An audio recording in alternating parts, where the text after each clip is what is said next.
What does it mean to go beyond? We all have this desire to achieve great things. Yet, throughout life, we're taught what our standards should be, what our limits are. Those who go beyond these things are often looked upon as overachievers, when really, they have this understanding. Normal does not have to be the only option.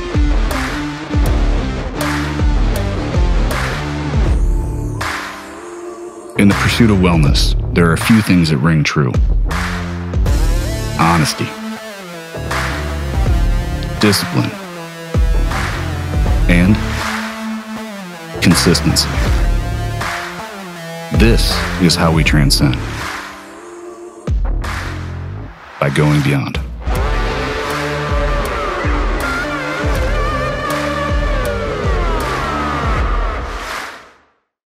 Hey everybody, welcome to Ronline Report. Awesome guest today, 7-time Mr. Olympia Phil Heath, not in Colorado anymore, now from sunny Florida. Please welcome. How are you, Phil?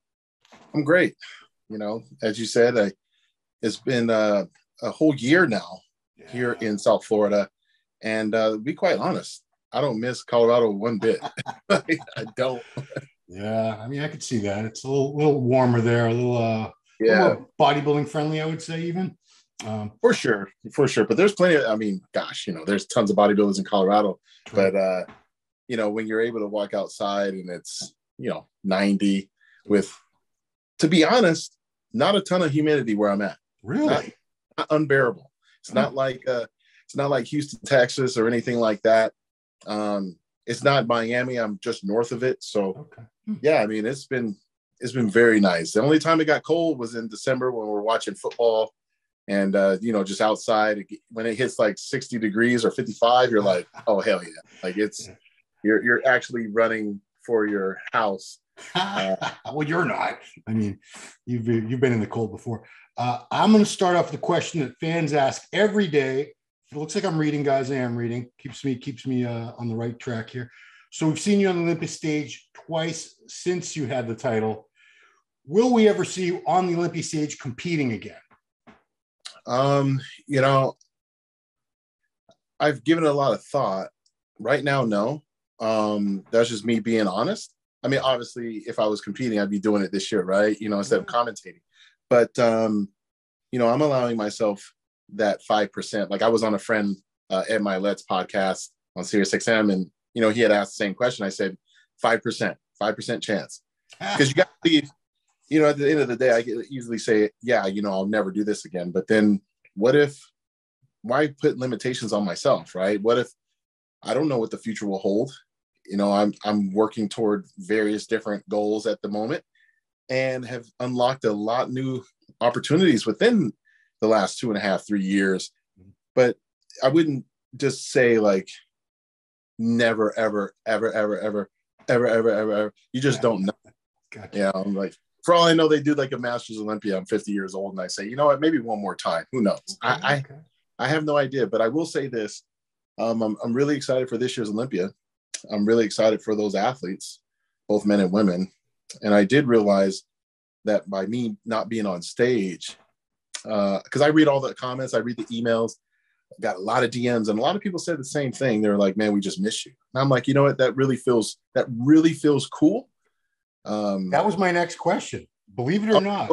Go ahead, brother. Go ahead, man. Because you said this a couple of years ago, because you got a lot of hate from certain camps, but you said, you guys, you're going to miss me when I'm gone, and they were like, nah, whatever. And I think if you ask everybody now, do you miss Phil Heath on the Olympia stage? People are like, yeah, because we missed that quality, that depth, that that you brought to that stage, and there was a certain X factor you brought to every year that it's, the Olympia is always a great show, but it was a different show with you in it. Put it that way. Yeah, it was a really good vibe. I think what people are trying to say is, what I was able to provide them was entertainment. Whether you loved me, you didn't love me, you hated me, like I gave you energy. And, I remember talking to Dan Solomon about this in his office, and I said, what do you think of me? And he was just like, you're a highly competitive person. And I said, I'm probably the highest competitive person. And you laugh, Ron, because deep down people kind of know, like they don't know, like a lot of people don't know me. Yeah. Like they haven't spent enough time with me in the flesh. But anyone that has shared some moments, they can kind of tell, even through some of these digital interviews and stuff. I give you a certain look or a certain smirk, you know that I've got a certain type of fire. And that's what I love about bodybuilding, is that it offered me a place where I could take that body of work and showcase it to the world, not just for them to say, "Oh, Phil, you're the greatest," or "You're this." It's more like, holy crap, this guy came from a completely different sport. He didn't have limitations on himself, or if he did, he conquered those limiting beliefs. And look what he did. When he came into the pros, they said all kind of craziness. When they always said he was not going to have a back, or his narrow clavicle structure, his this, they didn't deep down say, man, this guy's going to win. He's going to win a lot. And it was probably because they put me at a higher standard, just like what they did with Flex Wheeler and a few other guys. Like we always like when I said in Generation Iron, they only criticize the best. So for me, I had to, take some time and kind of think that through. And even now I realize that that's what people were really, chirping at was, man, we just want to see this guy compete because we know he of all people, he is going to bring it, or at least he's going to be the person that pushes the other competitors. So shout out to all the fans, man. Like, you guys have, whether you believe it or not, I would probably say that I have more followers than the numbers actually show. Because, I get plenty of people that will comment that don't follow me. So that lets me know that a lot of people are watching, but they do matter, and I'm glad that I gave every freaking ounce of energy, man. Like, I'm still that dude, I'm still that fucking nut job, in the gym. It's just, I know how to calm that down now. Yeah. A lot of the speculation, whether Phil's going to compete, come back, is because you seem to be carrying all your size still, or at least most of it. How close are you to the like how you would look if you were doing the Olympia this year? Because it looks like you're not that much smaller than me at all. I'm actually, believe it or not, when I did that Instagram live video from the other day in Mexico, I was weighing 248. So when I was on there saying I'm 250 pounds, guys, basically I'm letting you know, like, I'm on TRT at 250 with obviously good, and to my own credit, good genetics, but also a lot of good muscle maturity years. I'm 42 years old. I've been pro since 2005. So do the math. I was 25 years old. That's 17 years in the game of actually doing things the right way. And that enabled me to keep that roundness, keep the skin texture intact, because it's not all messed up. Right. And if I were to, and I'll be honest, man, like that's just me eating like 3-4 times a day, no stress, like barely doing a protein shake, no creatine, really, like just, some tests and just having fun and, doing my other peptide, medications through Transcend, and then enjoying some tequila and living a normal life. But I would say, anyone that's followed me, I would be normally, especially in my prime years, I was always 275 to 280. That's true. And that's what I held. Like if you saw me at Mannion show when we would guest pose, I was usually like 260 to 265. And then I grew up from there because that, Mannion show is like 22 weeks out. Wow. So I would just get started and then I would go up, hit that number, hold that number for as long as I can. And then we just gradually come down. So to say I'm on pace, I would have to pull. How many weeks are we? I think we're like 16 at this point. 16. So essentially, my approach is I got to look good in the suit commentating. No question about it. I got to do that. And I got to do that for myself because I definitely miss being on that stage, but at least I can still do the workouts. Probably won't eat the same or, protocols will be the same, but I would love to see a base version of Phil Heath. I'm talking to all my Japanese anime Dragon Ball Z fans, a base form Phil Heath, and see what that looks like. because less inflammation. I know I look younger. I can breathe. Don't have problem tying my damn shoes. You know, when you're 280, bro, like you can't do any of that. Well, I mean, people would think, well, he's 250. That's still way too big and too heavy. He should go down to 210, 205.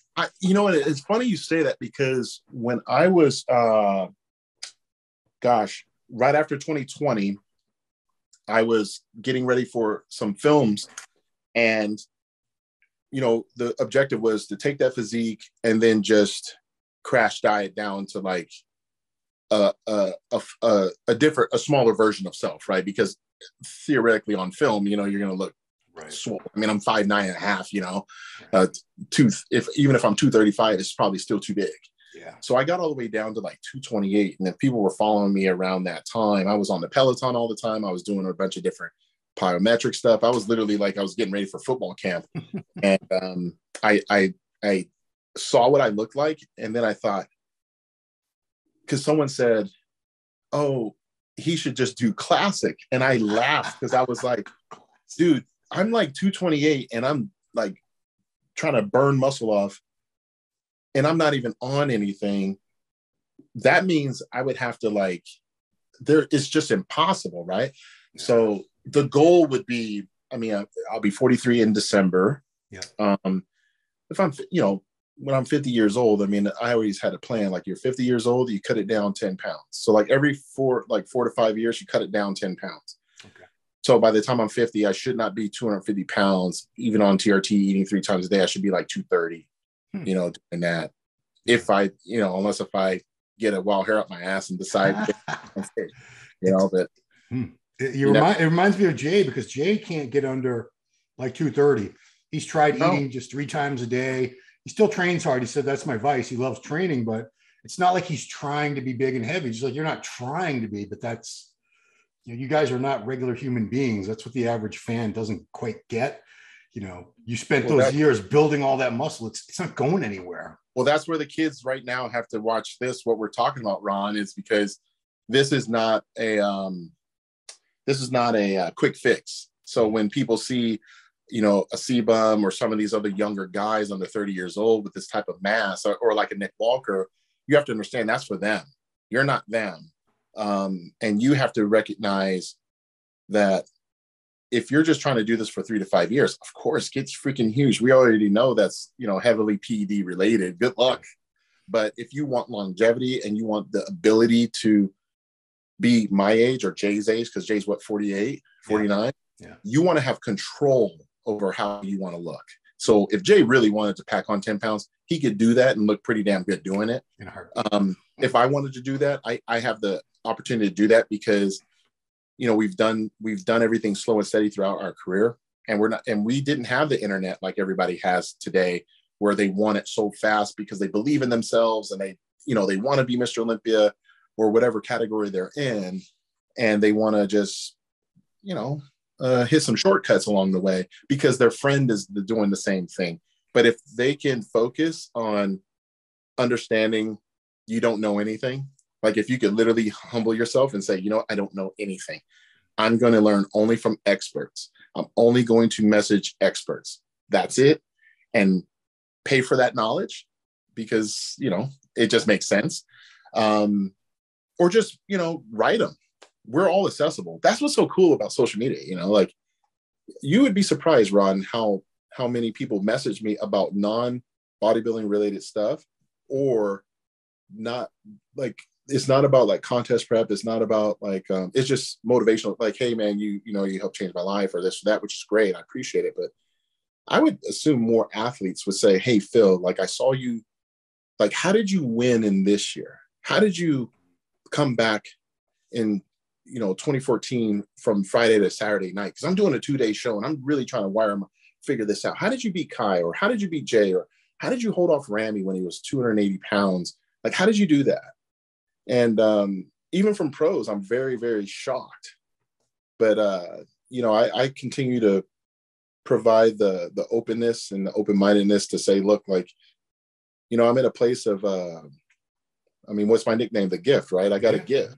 So I got to make sure that these youngsters know that some of these older statesmen, we got some good tricks up our sleeve that don't require the things that you guys are doing. So I think it's important that we get that message out, and to remind them that, man, wouldn't it be cool, Ron, if they're like our age or a little older, you know what I'm saying? And actually have the ability to, wow, like I can be that 45-year-old dude that just ripped, like without the, I mean, hell, I had 2 hernia surgeries, but hell, that's a pretty good run for winning 7. But imagine like, that's all you had for, it'll be 18, what's that, 17 years pro? Yeah. That's not bad. So like that's my hope for all of the young people, all the people that are coming into this, both men and women. I just want them to have real strong method to their madness. You know what I'm saying? Yeah. So I only have one downer type of question, because we've lost so many people the past couple of years. Was there any one person in particular that the death hit you the hardest, maybe because you were really close to them, or something about them as a person that it really hurt you to lose that person? Man, that's a really good question. I think that all hit me similar as far as like bam. The problem with my brain, I'm just going to keep it real. The problem with my brain is that I'm always trying to dissect what happened. And then I say, well, why did this happen? Or why did this happen? So I don't go through the same type of mourning process because of that. Like we just celebrated, Dallas McCarver the other day, and I was in the gym when that all came about. Actually, I was at home and we were driving to the gym, Sheree and I cried throughout that leg day. I mean, I was bawling my eyes out, and I was just like, man, this was the kid. I just told his ass, he was just smooth and steady, brother. Like, you're going to be right after me. Yeah. So I know that one hurt. George Peterson hurt really bad. Because I got time to share with him. Sean Roden, of course. Cedric was a tough one, because you kind of saw something not right. You know what I mean? Yeah. And unfortunately, I'm going to raise my hand. We all don't reach out enough to just say, hey man, like I saw this video. You good, bro? Like we all don't do that. Like I don't do it. People don't do it for me. I haven't done it for them. Like, and that's got to change. And then even most recently, I'd say even with Jerry Ward, that one hurt. That one hurt because he and I would text every day. And it's more just like how the people who are left behind. Right. I usually think of those people. Like I think of Sean's daughter, I think of, all these people, and I think of their fans too. I'm just like, how do you keep them inspired when they see one of their idols no longer here? And how do I, Phil Heath, remind them that although they are gone, they'll never be forgotten? And that's another reason why I'm glad that I'm in a position of having a microphone, is because, I can remind the fans, like there were some stories, a story here, a story there, traveling with these guys, taking pictures with their family and friends. I still remember doing I was invited to DC to host the USO gala in DC. Wow. So I went to, this was back in 2015. So yeah, I got invited to Biden's house. I did all this other stuff, saw everybody, Joint Chiefs, this and that. I'm handing out awards to all of the recipients from each branch. So top naval person, top Air Force, top everything. And I was like, oh, I need to go to the gym. I got to get a pump on, right? Like, just like any meathead, let me go get a pump on before I go do this appearance. And where I got to put on the tuxedo. Yeah. And I run into Sean Roden's brother. Oh, that's right. Of all people. Like I was like, man, this guy's got pretty damn good genetics, man. He's a taller dude wearing a Georgetown. I still remember what he was wearing, Georgetown Hoya tank, jersey. Yep. And he rolls right up on me, and I was like, do I know you, motherfucker? Like, And then he was like, oh yeah. And I'm like, oh. And then he tells me, and then next thing you know, I was like, look, man, you're just staring at a dude that's in the way. That's it. I mean, and that's all I am, man. Like, and I love talking shit with people. I love the interaction. I love the vibe. I didn't have that anymore after playing basketball. So I love that. And we took a photo. I still have it in my phone. And, you know, I would say those interactions, those stories, you know, like, you know, with Luke Sandow, you know, I remember being in the UK doing an appearance, and he wanted me to, he was so shy to ask me to look at him, you know, to get a look. Yeah. I told his friends, I said, man, stop this shit. Like, let me go upstairs and take a look at this guy. I said, I'm sure he looks phenomenal. And, you know, I gave him some tips, you know, and he was appreciative and stuff. But collectively, it hurts. Yeah. Collectively, it hurts.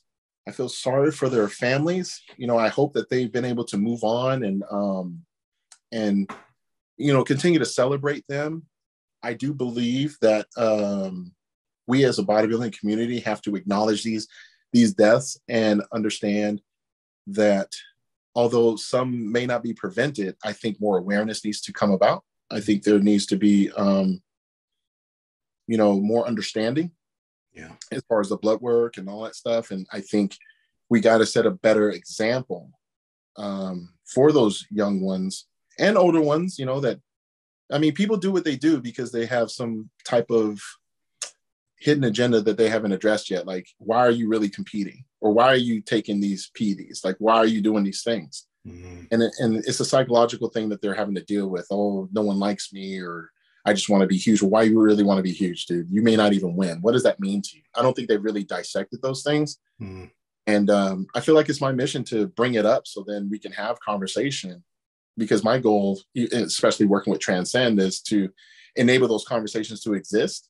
Yeah. With a company that actually cares. But then more importantly, they can look at athletes like myself and say, hey, like if they see me at the Olympia at the booth, they say, hey, Phil, what are your thoughts on this, this, and this? It's like, come on over here.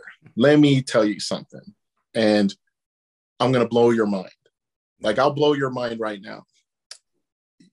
Did you happen to go to the 07 Arnold? Yeah, I was there. Arnold okay. Classic? Yeah. So I got fifth, right? I got fifth.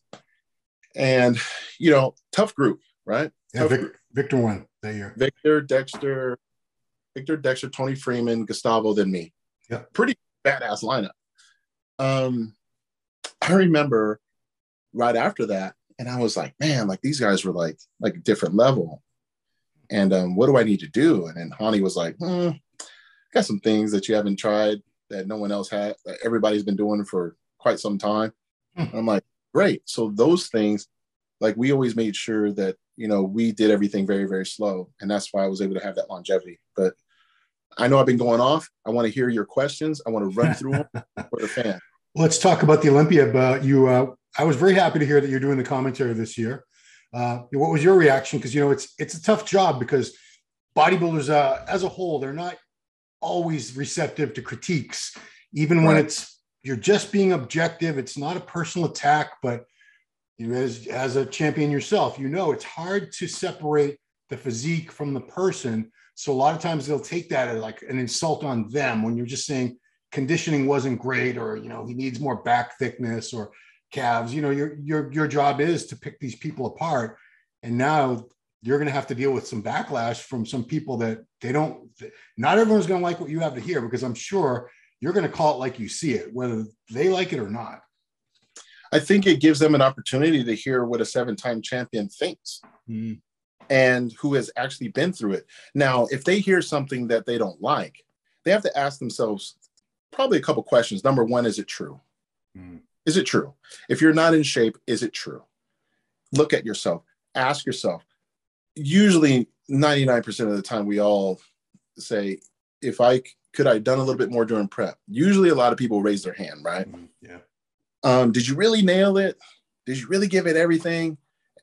Because I could probably say that the average person that competes, or if I've competed against, hell no. And I'm going to tell you why. Because they probably did cheat a little bit too much on their meals, or did one minute less cardio. 1 minute, just 1 minute. That means you didn't. That means you cheated. Yeah. So, you know, they have to ask themselves, is it true? And then obviously, I think people, you know, have to know how to critique. I think it comes from a level of communication. I think it involves like being able to edify someone while giving them good critique. I can say, yeah, Ron, you know, you have great chest, but definitely work on those delts because it's going to give you more width and this and this and this. During those call outs, you're getting stacked up against two guys that outweigh you by 30 pounds. When we do the quarter turns, you're going to get lost in the shuffle, and therefore we cannot put you up in that first call out. Something like that, as opposed to just being like, ah, man, his delts suck.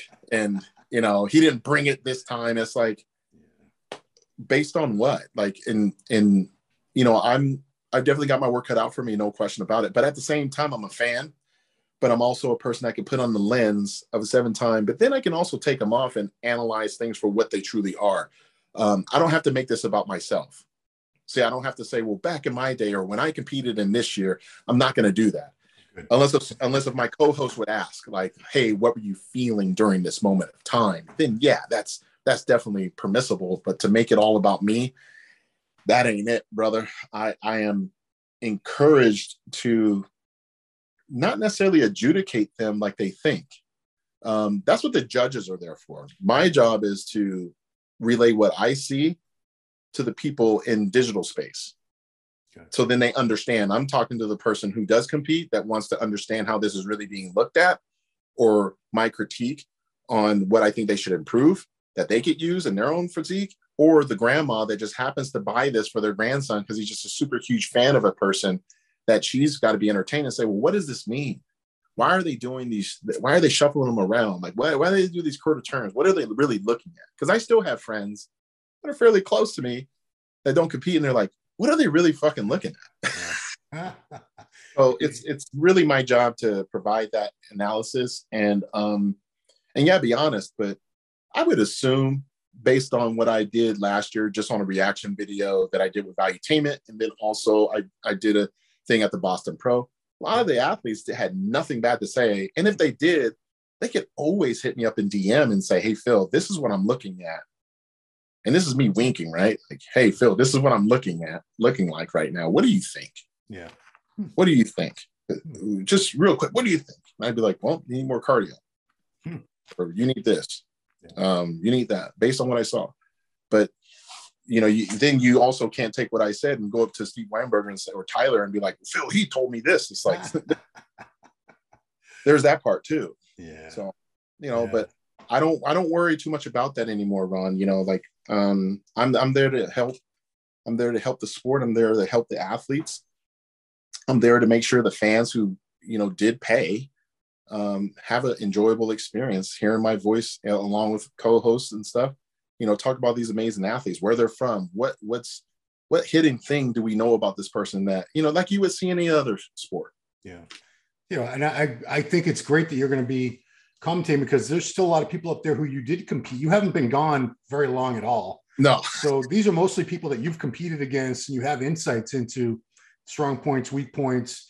You know, this guy tends to fade during the judging. This guy usually looks better the second night, things like that. Right. Do you know who your co-host is for the commentary? I don't yet. I'm assuming it would be Tim Wilkins, but I mean, that's just me assuming. Yeah. I like Tim a lot. He and I go, you know, we've been following each other for years on Twitter. We go back and forth a lot, and we share a lot of same sentiments toward the sport. Whoever's there, you know, they're obviously going to be the lead, and I'm going to provide that color to it.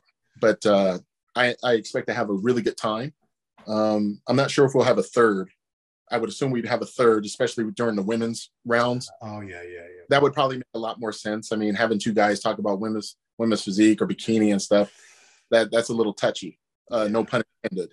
But yeah, I mean, I've tried to do it, and I'm not very good. I go to all the shows, but I can comment all day about bodybuilding, open, 212, classic. Once you get into like figure or things like that, I'm like, I'm out of my element. Yeah, because how do you take personal preference out? And then they all come out individually and they all look spectacular. And then it's like, you really do have to know what the judges are looking for. Like you have to literally almost sit with them and kind of like test judge your way through 1,000 hours. So then you can say, okay, this is exactly what they're doing. Sandy Williamson, I would have to sit there with her for like a weekend to really know what the hell they're looking at. You're right. They all look great to me. But let's talk about this year's show. Since I have you here, I want to get your take on what might happen. First of all, rumors swirling around that Big Ramy will retire after this year. So I want to ask, assuming he is able to win a third title, do you feel he could have tried to push on, eventually try and break the record of 8 titles, or is it a different era now? I think it's a different era now. Hmm. We've seen it. We've seen it through social media. We've seen it through influencers. We've seen it. The rewards that Ramy has been able to acquire through him winning the Mr. Olympia contest did start with bodybuilding, but it promoted him so much greater overseas. And we've all heard the same stories, right? So, Ramy is in Egypt and he's being greeted. I mean, we saw the videos. I mean, he's being greeted by like the president. I mean, hell, like I didn't get none of that. But anyway, he's gotten so much more notoriety in the home country where if he decided to leave it, you could say, okay, he could continue to push, but this is where this balancing act starts. Okay, so we're going to push for what? Another $400,000 check that's not necessarily guaranteed. The sponsors that you have, you could probably still have them by still being you. Yeah. And you could do more appearances around the world without having to have the stress on your mind, on your spirit, and definitely on that heart, being that size. So it's very interesting. It's very interesting. I mean, I don't think the question is, does Ramy have to win 4, 5, 6 to be considered a great champion? I don't think so. I think if he wanted to try to do that, we also have to look at longevity with his body. Like, I don't know his pharmacology. I don't know his blood work. It is none of my damn business. And I don't even care to like speculate. What I am saying is when you're that big and you're trying to compete at that level, you always have to go 1% better every time, or at least you're attempting to do that. Right. And I don't think people understand the mindset. You win your first one, that's great, but you going for a title defense, it's a little different. I mean, you can ask Brandon Curry that. Like, it's a lot different that goes on in here. There's a lot different that go on in here. So, with Ramy, if he decides to do that, I say walk away with your health. I say walk away with titles. I say walk away with those sponsors, those endorsements, those commercials he's doing. Yeah. And walk away with a plan of knowing that you can still be involved in the sport in a different way and make a great living from it. Yeah. I mean, he's got 3 or 4 kids. I think it's 3. I have no idea, bro. He has several children, and he's got 2 wives. So he's got a lot of living left ahead of him that he wants to do, I'm sure. Yeah. Talk about life after bodybuilding. He's got quite a life that he's looking forward to. So, I think that's something that he's had it's tough, man. Like, I can't put myself in his shoes. I don't know what his shoes are. I just know what worked for me wouldn't have worked for him, and vice versa. Like, everybody's running their own race. So if he were to do a swan song, this year and win and, peace out, that's still a win for the sport. Yeah. It's still an amazing thing. We rarely get to see that. Jay didn't do that. I didn't do that. No. Even Ronnie didn't do that. Lee Haney was the last one I remember that did that. Right. So it's not always about it is about how you end it. It's about how you feel, doing it on your terms as well. I think that's always, at the end of the day, that's paramount. You have to do what's best for you and your family. So, I'll defer to Big Ramy on answering those directly, but I would love to be able to, if he were to have that come into fruition, I would love to interview him right after. Yeah, absolutely. Who among the challengers do you think has the best chance of beating Ramy this year? Off the top of my head, you gotta go with the top 3. You gotta go with Brandon and Hadi. You just have to. That was who was in the mix last year. I would definitely say, based on what I saw recently, Hadi has and I'm not biased just because he worked with Hadi, man. Like, that dude has some serious muscle, and all it takes is for Ramy to slip. And we saw that happen last year. He wasn't better than when he won his first one. No. So you leave the door open 2 years. Things can happen, right? I haven't, this is what sucks by not being there live and just seeing pictures and some video. I haven't seen Nick Walker in person. I have. Yeah. And I've not seen him compete in person. Of course, you know, you're going to lean toward him being a disruptor, no question about it.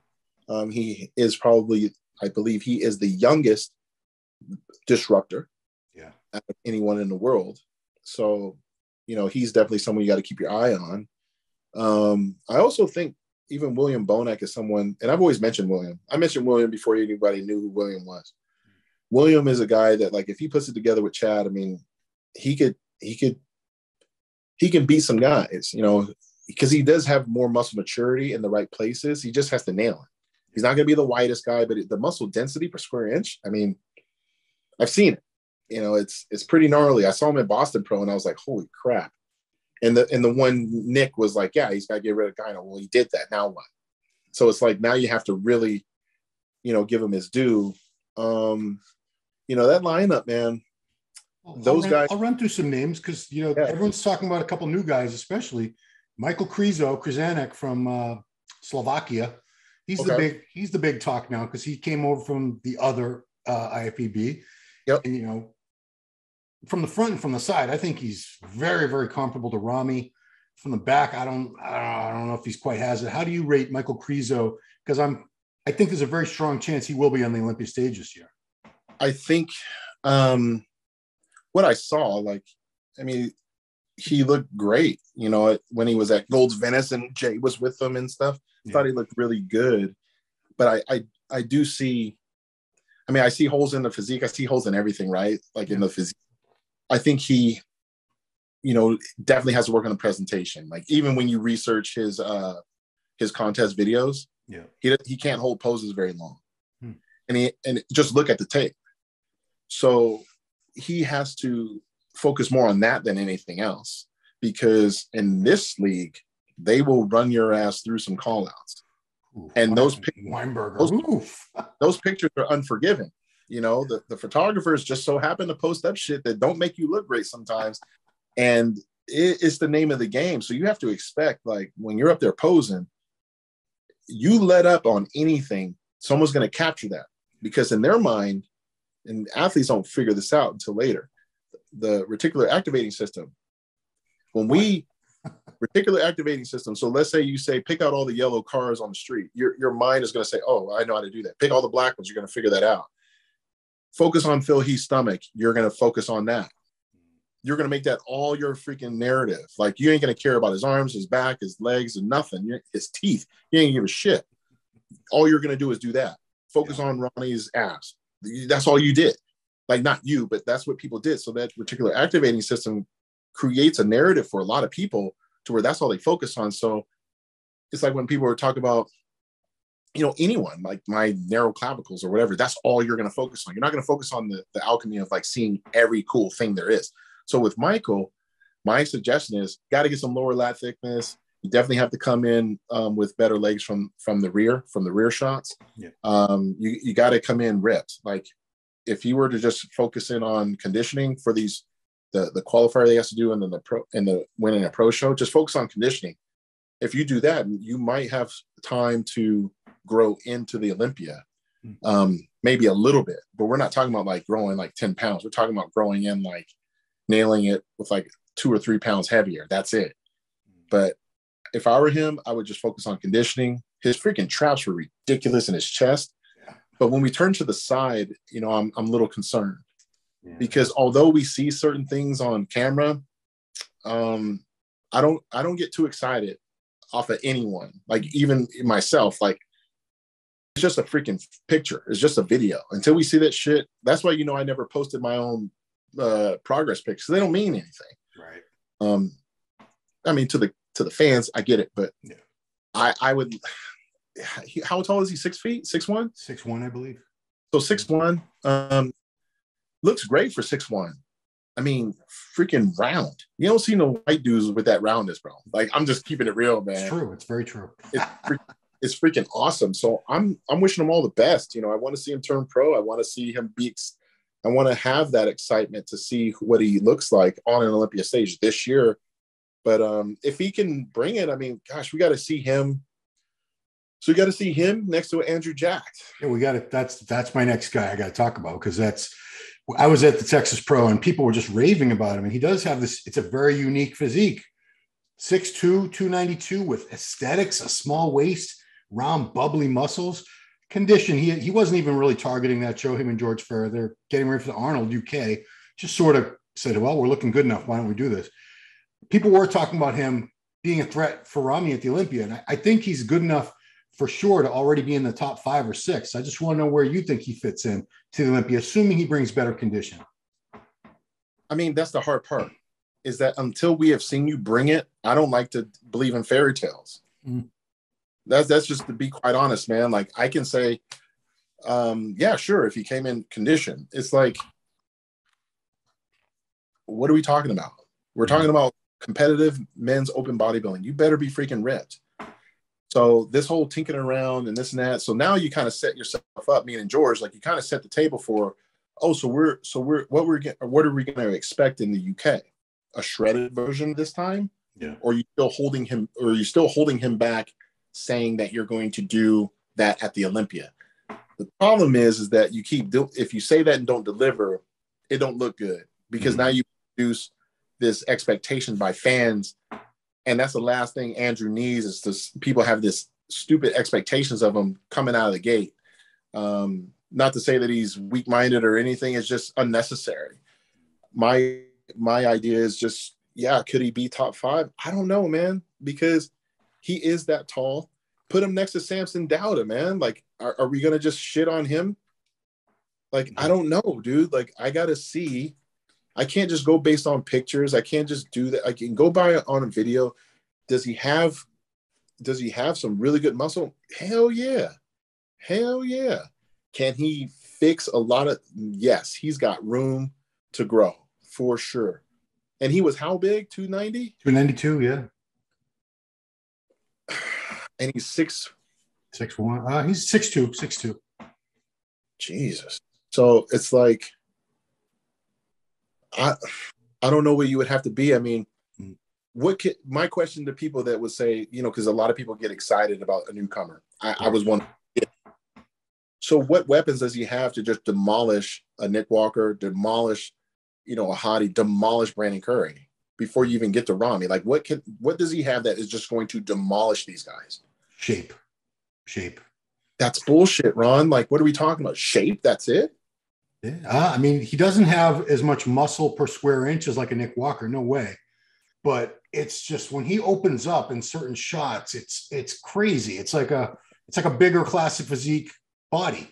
It's like, like a Ruffin or a Bumstead with another 40% more mass, but the same little waist. But that doesn't look like it has fullness. It looks kind of flat. Yeah, he's just not as thick. That's why I'm curious when we put him next to someone, like a Ramy and a Nick Walker. I wonder what that's going to look like. Is he going to look smaller because those guys are just so thick? Yeah, it's going to be such a different physique. I would hate to have to be the judge sitting there figuring out this one's better. Does he deserve to place higher or lower than that guy?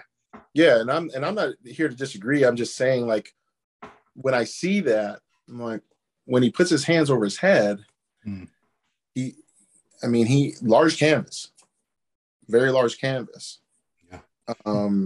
But we just, I wish I would have been at the show, man. I really would have. I really wish I could have. I'll have to check out the next one. But I wish him all the freaking best, man. I mean, he's bringing excitement to the sport, and I love that. He's a really nice guy. I've met him a couple times. Very humble, just gets after it. And it's hard to critique people like that because I kind of can understand what he's going through, getting this new fame and everybody thinking you're gonna win the Olympia and stuff. I say obviously he's got to have that mindset to go in there and spank everybody. But if I'm him, I'm thinking, what weapons can I use against each person? And it's going to be a different weapon for each person. But I mean, you're also talking to the John Wick of bodybuilding. So you got to figure out, like, what weapon can I use to beat this person? Because I'm going to be standing next to these people. I got it. This is what he used. He killed how many people with a pencil, John Wick? Quite a few. Quite a few. Oh man. Yeah, no. Okay. Well, the last specific guy I want to ask you about is Brandon Curry, because you like yourself, he was the Olympia champ, and he, like yourself, he went back 2 more times trying to get it. And I thought he was so damn close last year. But I don't know. Do you, in your heart of hearts, do you think Brandon's ever going to be Mr. Olympia again? I don't know. I wish I could say absolutely. You know, I'm a guy that saw him when he turned pro and competed with him for 10 plus years. I think it's very possible. I think if I'm him, it's all or nothing at this point. And it should, people say, well, what does that mean? It should have been all or nothing before. It's like, no. What I mean by that is it's all or nothing on the conditioning aspect. We have yet to see like a diced Brandon Curry, like inside credit Brandon Curry. And if we see that with the shape, oh man, like this is a problem. This is a real problem. Now the issue is like the volume on the legs and stuff like that. Will that decrease? We don't know. But if you're a betting person, you're saying, well, okay, like I didn't want to say earlier, like, well, what if, Andrew Jack comes in a little bit more conditioned? Well, if we say that about Brandon, I mean, does he win? I think yes. You usually have to sacrifice something to get ripped like that. Like what I'm talking about, like myself, Hottie, people, like you're giving up a body part. You're giving up something. But I definitely feel like the volume that he has up top, like he doesn't even need to, like, he almost doesn't have to train it. But I definitely feel like his presentation is always on point. Yeah, he has good stage presence. He can't walk in with just, oh, I'm going to win this based on shape. You just can't. I don't care. I mean, unless the judges just say that that's what they're voting on. But I'm thinking, like, when I look at a competition, I look at, like, how would you dominate this? He's got to be ripped, because you can't have him go against Ramy, who's going to outcondition you, and then you can't go against Bonak or Hottie, who's going to outcondition you severely. And then we just say, well, he's got better shape. It's like, yeah, man, we want to see these details. So if he could just, like, turn it up, like, just a little bit, give us something new, maybe change the color of posing trunks, or I don't know, something, you know what I'm saying? Grow the hair back. Man, I'm not going to tell another man how to. I liked him with hair better. Shit. Like, if he can grow it, do it. But I definitely feel like it's not impossible. I mean, I'm never going to discount someone who, in my opinion, to my knowledge, hasn't had an injury. If he had injury, I'd be like, yeah, I haven't heard of any. So what is preventing him from getting to that next level? Only he would know. And, I wish him all the freaking luck in the world, because everybody loves a comeback story. Absolutely. So the very last Olympia related question I'll ask is about the 212 guys, because this was a year where we almost potentially saw 3 Olympia 212 champions were possibly going to be on the open stage. We know Derek Lunsford, after he did that guest posing in Pittsburgh at 262 or whatever he was, it was like, he's done. He's no more. He can't be a 212 ever again. He's too big. Hani wouldn't let, and we still don't even know at this point.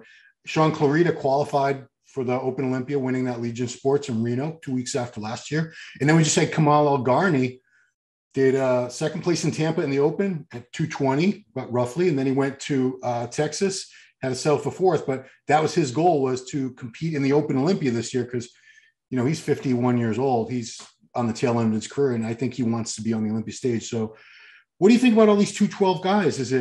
Should they stay in their division and keep that division strong? Or would you like to personally see some of these 212 Olympia champions up there with Ramy and Bonak and Hottie and the rest? I mean, selfishly, I'd say abolish it all and just let us go head up. Yeah. That's just how I look at it. I still look at old Olympias like 2002 with freaking Yaroslav Horvath going up there at 200 pounds looking freaking dope. I would love to see that. But since we have the other divisions, more power to these guys. I think a lot of the time what ends up happening is the body evolves, right? So we see it every year, like regardless of division, you keep training, you keep eating, you keep supping, you're going to gain 3 pounds. You're going to gain 5 pounds. You're going to have gains. Now, if you're trying to stay within 212, you're gonna have to maybe back off training. You may have to readjust everything, your food, protocols, all this other stuff. And you have to be cool with the look that you have. But I think we're seeing a lot of people look at it from a financial standpoint as well, of realizing like, hey, 400K sounds a lot better, or even 150 sounds a lot better, or even 100 sounds better, or even 50 sounds better. Oh, and there's that other thing, the motherfucking Sandow. Oh, well, there's only one Mr. Olympia title. Only one. Saying, they're not like, Mr. 212 Olympia. They're the 212 Olympia champion, but there's only one Mr. Olympia. Well, thanks for saying it. You said it. A lot of other people call themselves that, but I think everyone would want an opportunity to go for that title. And especially with the newest trophy having all the champion names on, you would want to have that embedded into bodybuilding history. You're synonymous to me, Haney, Samir, like all these, it's a different fraternity, bro. Right. So I think it's a respect thing that they want. I love it. I love the fact that they're willing to go up different divisions. Sean Clarita put his name on the dotted line and actually, proved that he was a giant killer, and people aren't even talking about him right now. I'm like, wait a minute. This is a dude that beat, who was it? Regan and Sergio? Sergio, yeah. 80 and 100 pounds respectively on this guy. Like, there's a reason why guys like Sean are saying, you know what? I'm going to challenge myself. So I think it's important that all athletes try to challenge themselves within reason. Their reasons of their own. And there's always going to be new people that want to do 212. If I'm an up and comer in 212, I'm like, sure, take your little ass up there and go get your ass whipped. I'm going to have this title right now. I'm going to run a division. And then when it's my turn, I can level up too and see where that goes. Yeah. Okay, cool. Let's switch gears to your new partnership, Transcend TRT. Very exciting. Can you tell me a little bit about the company and how you became involved with it? Yeah. So, over the course of my career, of course, there's been a ton of companies that have reached out, right, for hormone replacement, TRT, all the above. Yeah. And I always said no, just because I just didn't feel their intentions pertaining to like what were they trying to really provide. It's one thing to provide medications, but another thing to provide awareness and knowledge and support for what I want. So when owners Jesse and Ernie hit me up, we had a Zoom call, and it was like I knew them my whole life. And not only did we figure out what I was able to figure out what they did, of course they focus on blood work, understanding that, go through wellness coaches, figure out like what avenues you want to go through, and then they give you suggestions. So if you say, okay, like, I'm 42 years old, I'm trying to have a kid, this and that, I weigh 250 pounds, blah, blah, blah. This is what I've been doing. Then you do blood work, they look it over, and it's a more extensive blood panel than I've probably done throughout my career. I mean, it was much different, much more extensive, and it was inexpensive. Mm-hmm. Normally, blood work, as you know, can be like upward from $500 to $1,000, depending. And we all know that a lot of bodybuilders don't have freaking insurance. So like that's why they don't get it done. So working with Transcend, I mean, they asked me, what do I want? And it wasn't like, oh, money. It was more like, well, what do you think about? My thought was, why don't we expand the awareness of getting your blood work done? Because you don't know what you don't know.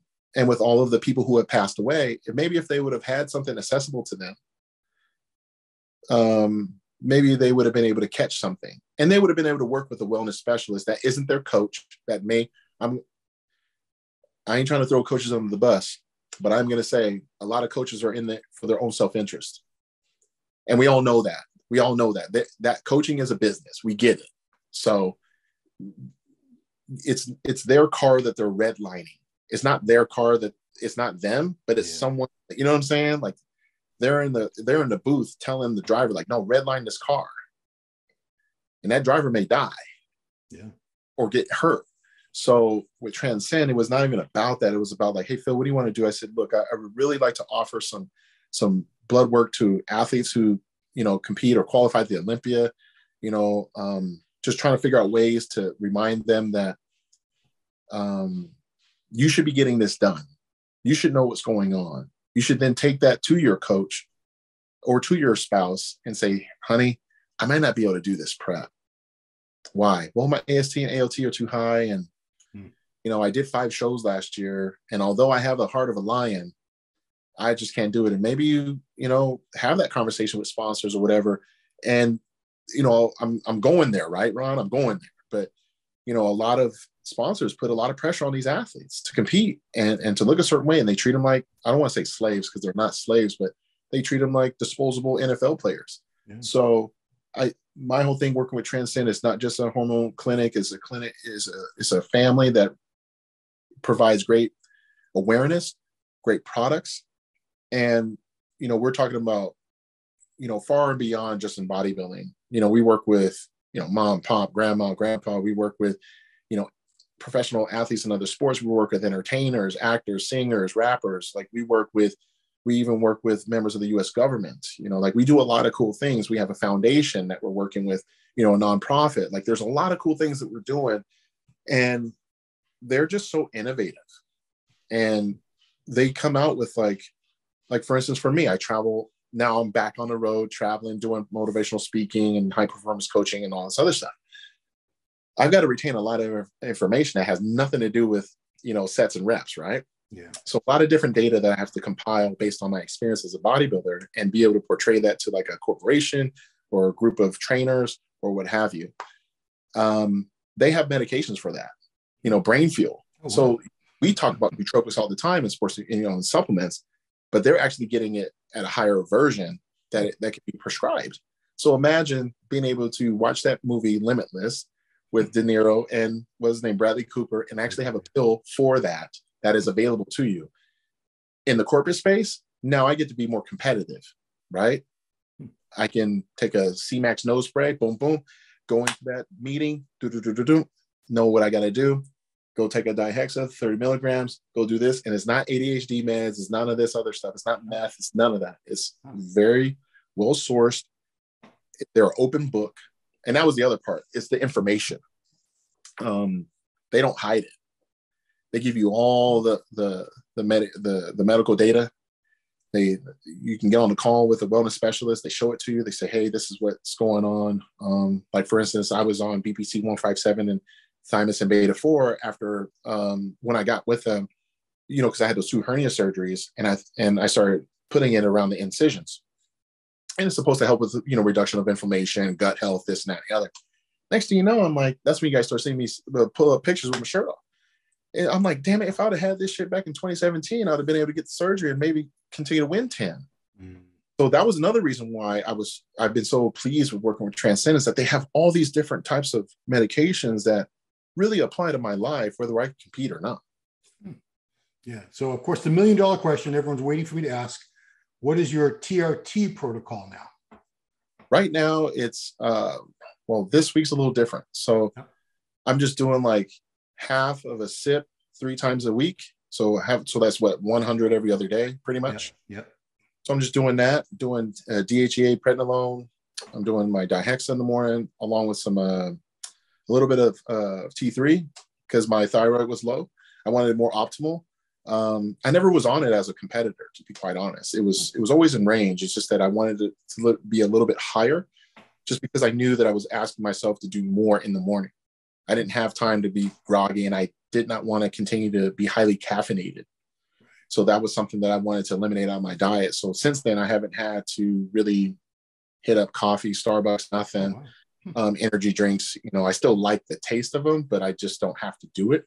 And then also the BBC 157, thymus and beta 4.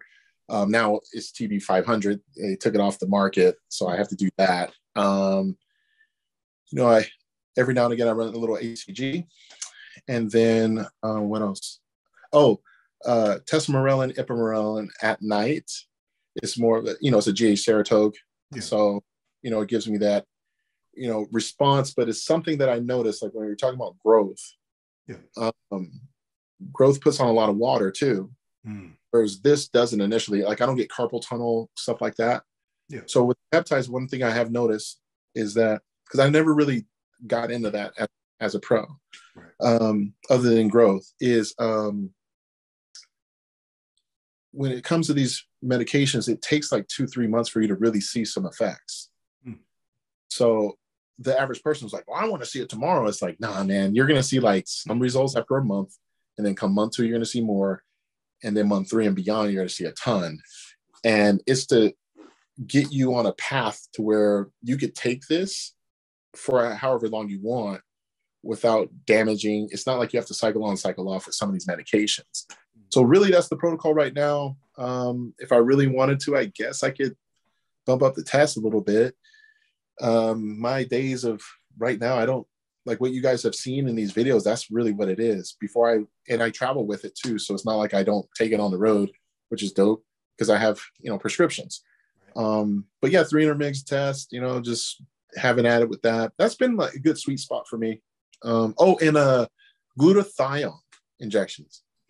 That is so freaking important, especially in today's society. Whew, with, just trying to keep your immune system up. Yeah. Taking that has just been tremendous. But if I were to, let's say for Olympia, I wanted to look a little sharper or something like that, I'd probably maybe raise it up to 400, maybe 500. 500 would be tops for me. People say he's a liar. He's on 5 grams of test. He's on 10 grams of test. Then why is my skin? So then here's my question. Then why is my skin texture never changed throughout my entire career? Why have you been able to see my glutes roll all the way up from the hip on down? My lats actually striate. I have biceps that still like striate. My shoulders striate. My rear delt striate, even in off season, not being on anything. I don't have knots in my shoulders, knots in my quads. You see no spot injections anywhere. And that's because I did everything the right way. And I took less than the majority of people want to give me credit for. Because, it's easy to just say, well, this is what he was throwing at it. Right. I took pleasure in beating the shit out of people who were running a lot of gear. And I'm being honest because I wanted to make sure that I didn't have to follow the crowd. You don't think I didn't know what people were taking? I mean, I knew what people were doing. I knew people were doing freaking blood doping and stuff, EPO, all that other garbage. Like I'm the one that could go on a stack of Bibles and actually say I never took insulin ever in my life. Wow. Ever. Do you know what you never heard your nickname, Phil Selena? Oh, I heard that shit all the time. But here's the best part about it. Yeah.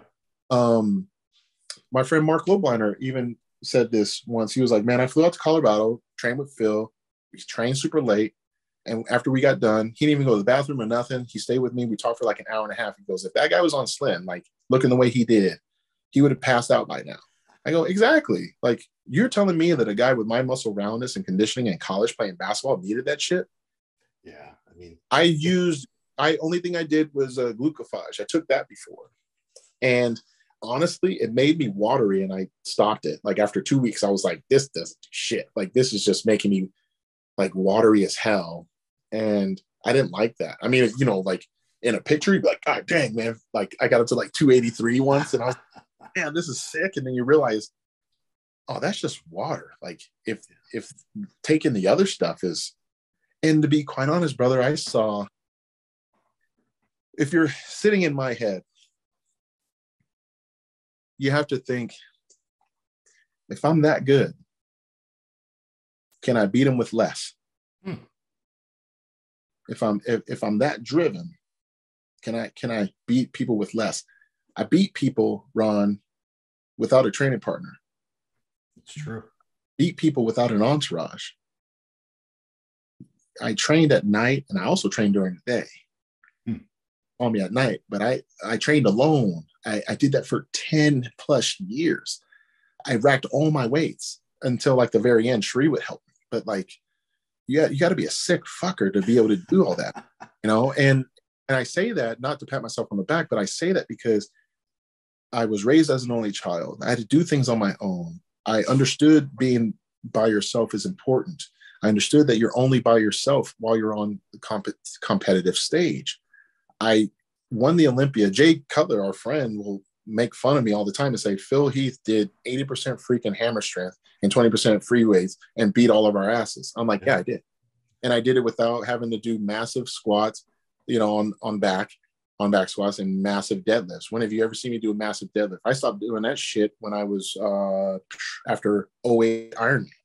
I was like, no, I don't need this anymore because it will it work? Yeah, but I could do rack deads if I wanted to and make this work for me. But I just proved that I could create a physique that was hard to beat without doing all of the science or all of the bro science that people talk about. Yeah. And let me ask you, your joints, how do you feel? Lower back, knees, elbows, shoulders? Knees are always an issue as of right now. Like I sprained my knee the other day. Oh. And it's funny because I wasn't even doing anything. And you have that peroneal nerve, a peroneal nerve. It's like a nerve, like on the left, like I'm looking at my right knee right now. It's a little swollen. I sit, if I'm sitting down too much and I'm not moving around, yeah, that gets compromised in addition to like my psoas not being worked out enough. So I have like some sciatica pain and then hamstring, glute, all this other stuff. And then this right knee of mine has been through the ringer. I never needed surgery, had an MRI on it a year and a half ago, and it was fine. So, it's just something that, I go do the cryo, I go do the laser, and then it just happened like 2 days ago. So then it'll be fine probably by this weekend. But low back, I'm just dealing with soreness. I will say this, by me not training consistently 4 or 5 days a week, that's when my aches and pains come up.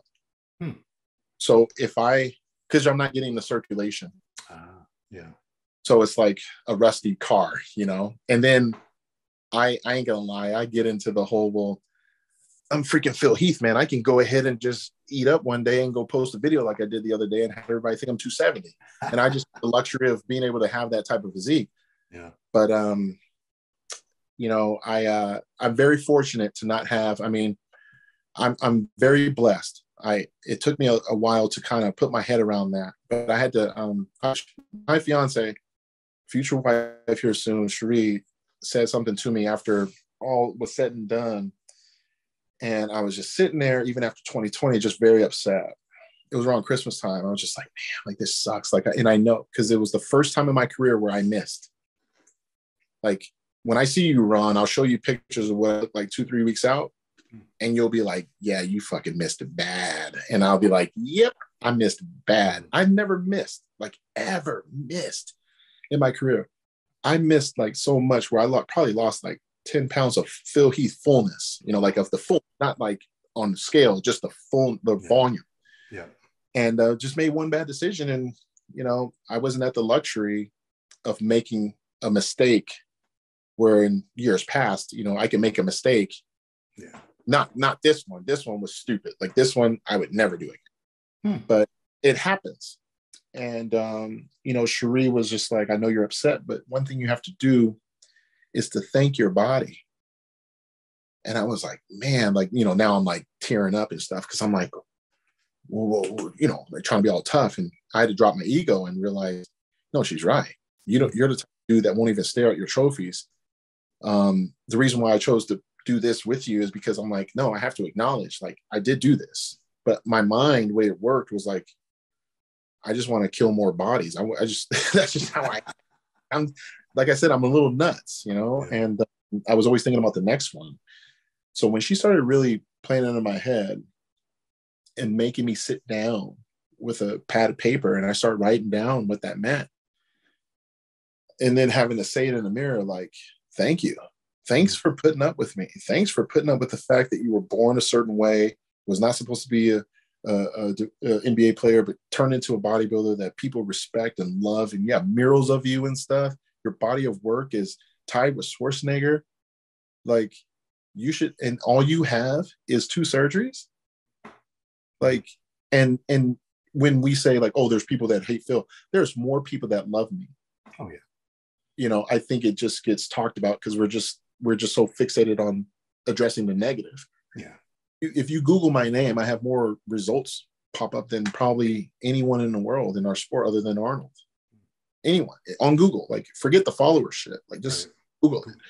That means I did really good and I didn't acknowledge it. I didn't say, you know what, man, you crossed that line and you could have easily never competed again after 2018. Easily, and just say, you know what, I'm finished, I'm good, I'm I'll just go make money and go do my thing, and bounce around and this that. No, I put that shit on the line during the pandemic. I don't think people understand that. Like, I did that for myself. I'm that nuts to say, you know what?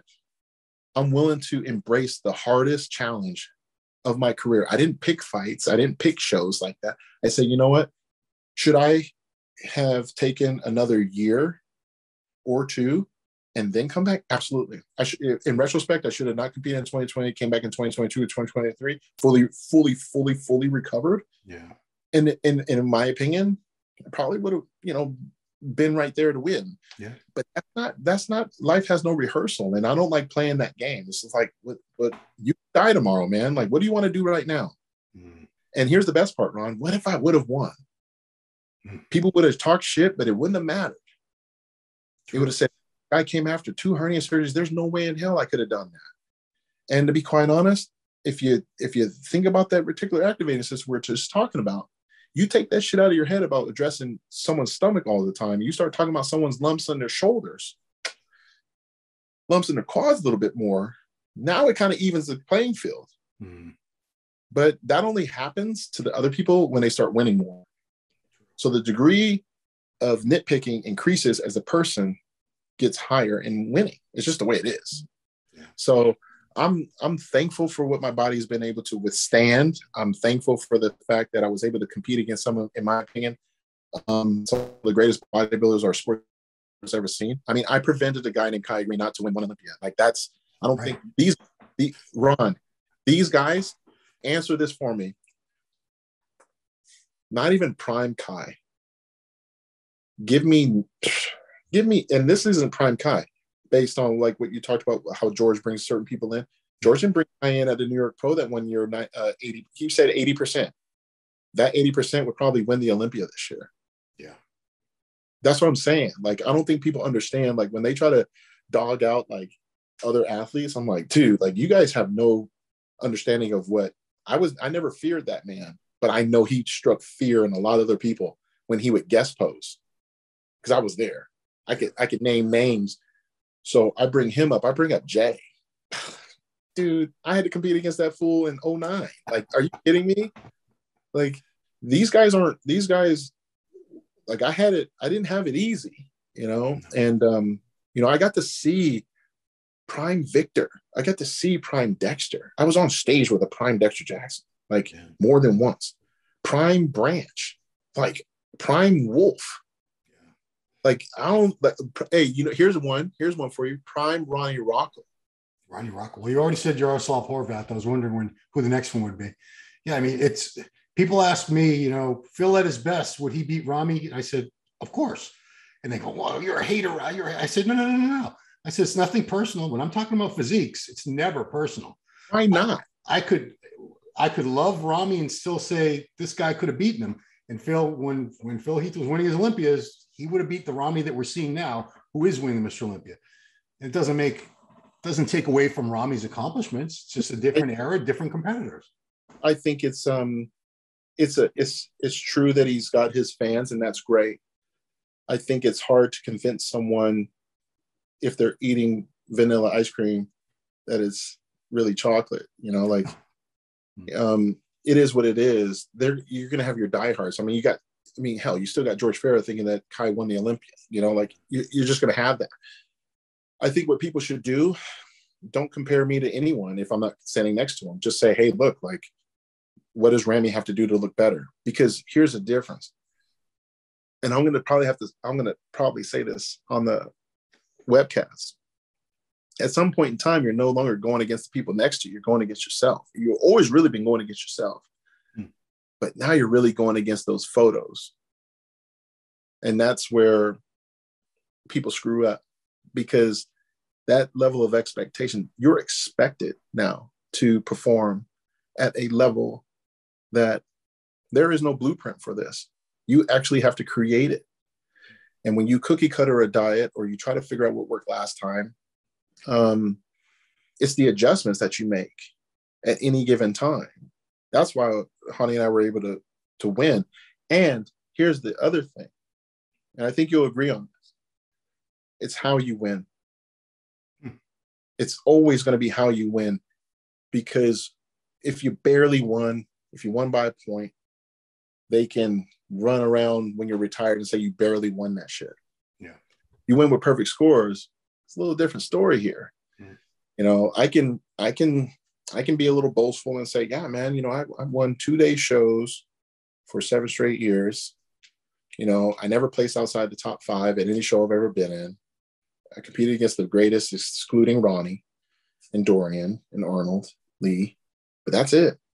And, you know, I was very fortunate. So with Ramy, I think, like, I told Ramy when he won in 2020, I grabbed him and I said, man, congratulations. You did it, brother. He's like, I love you, brother. I love you, you know? And I was like, love you too, man. And you can ask him. I said to him in the face, I said, you have to promise that you will be better next year because this is your time. And now you have to be better, because if I came in better, like I'm supposed to, I don't know. So you have to promise that. And he said, I promise. So I want him to make on that promise, because last year he kind of, you know, and I think there's some learning curves too. You know, I think it's important that he goes through that adversity last year, goes through that process of family, business and stuff. You start to find out who you really are and why you do what you do. So if he decides to win and say sayonara, congratulations. If that were the case, I do hope that we see the greatest version of him, because I would hate to not, you know, present the best and then, you know, because once you're done, right, they're going to compare you to your best. Of course. Yeah. It's crazy how the sport is, you know, like it's we all as adults will say we're judging it how we see it. It's like my best Phil Heath, I like 2010. You were second that year, Jay, right? Oh yeah, 2010. 2010, Arnold was sick too, man. How the hell did I lose that? Was that the one Kai beat you? Yeah, I was up by 3 points after prejudging and lost by 7. I've never seen a point swing like that in my life. Who was coaching him at the time? Was it Oscar?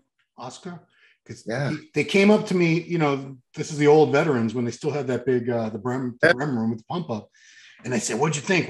This is after judging." I said, I said, I knew this is not going to go well. I said, I have Phil winning. Oscar turned his back on me and walked away. He was so pissed off. I was like, shit, I can't lie to people. Yeah. You know, and it did. Kai ended up winning anyway, but I mean, I had you winning that show. I love Kai, and I love Kai's physique. I think he's amazing. Oh, that was a tremendous show. I mean, Dexter, myself, Kai, Branch, we brought some heat. I mean, it was nasty. But yeah, that year at the Olympia 2010, I definitely feel 2010 was an underrated physique. I'm not speaking in terms of should it have won or not. I'm saying just the physique itself, like that. I was round.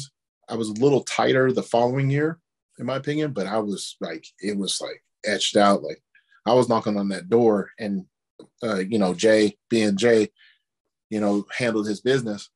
But it was good to be able to that was the show that got me over the hurdle with Kai, because after that I never lost to him again. And you know, I remember that show very, very closely, because 2010 was a wild ass year, because you normally you got to think 2009 I had food poisoning. Yeah, got fifth. And then did the Arnold straight away, got second. Then, you know, so I was in shape the entire year. So yeah, those are some wars, man. Damn. I remember this is not a dig on Jake, but when you got announced as second at the 2010 show, half the audience stood up and just walked out without hearing any speeches, nothing. They're like, no, we're done. Half of them were there for Jay, half of them were there for you. Right. And when you didn't win, I swear to you, 50% of people got the hell up and started marching toward the exits. It's also tough too, because, you know, you have two guys, friends, this and that, you know, you share some of the same fans, and then you have like your super fans, right? Right. And they all, and kudos to Jay, man. You know, he big broed me, like, meaning like he introduced me a lot of people, you know, he talked me up, but I also performed.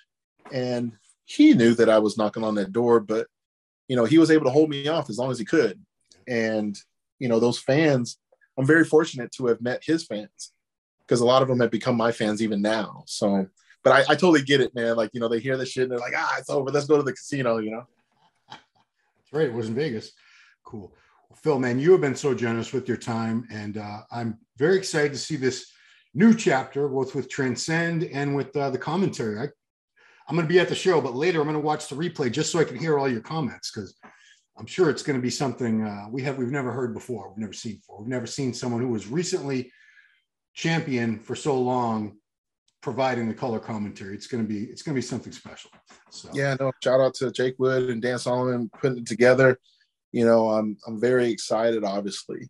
You know, bodybuilding obviously means the world to me. You know, bodybuilding is in my DNA. And to be a part of that event and be able to just share my opinion, my perspective, my passion, and talk about others, that's where like I'm like, hell yeah, because, you know, these athletes, man, they give so much. And to be quite honest, the ROI is not there, right? And that means that they love this. Oh yeah. They've lost families over this. They've lost like jobs over this. They've lost a lot. They lose more than what they gain. Financial stuff. And so the reason why I bring that up real quick is because I always feel in order for the sport to grow, you need people to edify those people who deserve it. Because you're going to get people that are watching this that do work in that Fortune 500 company that does see someone, male or female, that says, you know what? I like this person. They got a really good attitude, or they have a really good physique. You know, I'm coming out with my friends coming out with a candy bar line. Maybe this girl would like to hold this up, and I don't know. Or maybe this guy likes ice cream or something. I don't know. Like but if you talk shit about these physiques, it just becomes doom and gloom. And these athletes don't get paid off of that. Right. You know, they're competing. They're not influencers that day. And that's the hard part, because we're dealing with competitors nowadays that have to figure out on a scale of 100% how much of the pendulum is leaning toward influencer or competitive athlete to be at the Olympia. It's now moving way over here on the influencer side. So if they compete for the Olympia, it's my job to make sure that they're acknowledged for their hard work, their dedication, their passion. I'm excited to meet as many as I can from now up until the week of the show. I wish them all great health. If they haven't, go on my link in my bio, go hit up Transcend and schedule some blood work just so you know what you don't freaking know. And, I'm putting on a cigar night too, Ron. So if you're down for that. Cigar night. Yeah. You're going to do that Thursday night before the show. Yeah, you got to have fun, you know, you got to have some fun with other things. But, you know, it's all love. I appreciate you doing what you do for MD. Shout out to Big Steve as well. Big Steve Blegman, man. Like I've known him for since June of 2005. Yeah. So long time. Yeah. That's when I was hitting you up for interviews. This guy that won the junior nationals, he's pretty good. Yeah. He'll go somewhere if he could just grow a back. You know, he might even turn pro one day, this guy. Right. Oh man. Cool. Well, I will probably end up seeing you in Vegas, right? Yeah, so that's it. We're back in Vegas, baby. Yeah. So oh yeah, man. Can't wait. It's been a pleasure. I hope that all the fans can continue to show support to the channel, but also to the sport.